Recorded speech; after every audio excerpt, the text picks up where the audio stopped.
is several weeks ago, the private creditors reportedly submitted their proposal with regard to the debt restructuring parameters to the IMF on Sri Lanka's debt restructuring.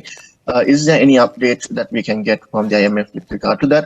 And secondly, as my colleagues mentioned earlier, September 21st is the presidential election. And in the run-up to the presidential election, opposition factions are saying that the DSA with regard to the EFF program will be renegotiated or revisited.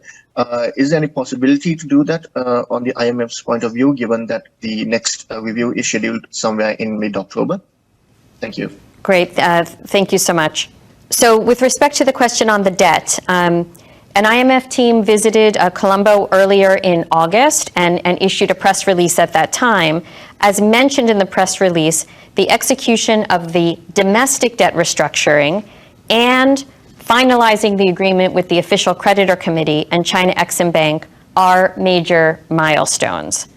The staff assessed that what's the so-called joint working framework, and the staff has also provided an assessment of this framework to the Sri Lankan authorities. Furthermore, at the request of the Sri Lankan authorities, the IMF staff has shared this assessment with the financial advisors of the country's bondholders.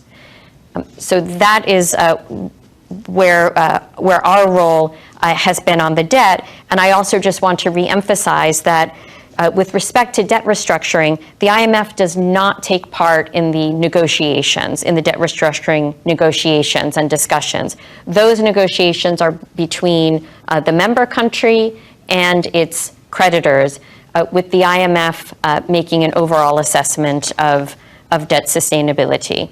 And I would also refer you to a press release issued by the Sri Lankan authorities, which contains further information. With respect to the other question on the DSA, I think my broad response is essentially the same as it was to some of the earlier questions, which first, with respect to the upcoming presidential elections, this is for the people of Sri Lanka to decide. From the IMF's position, what we see is a program that has made significant achievements, but that it is important to safeguard these achievements to enable the country to fully emerge from one of its worst crises. And as mentioned in a press release during the timing of the third review, the timing of the third review will be discussed with the government following the elections. So we will move forward with program discussions after the presidential elections take place and a new government or the outcome based on the choice of the people. We will be ready to go with that.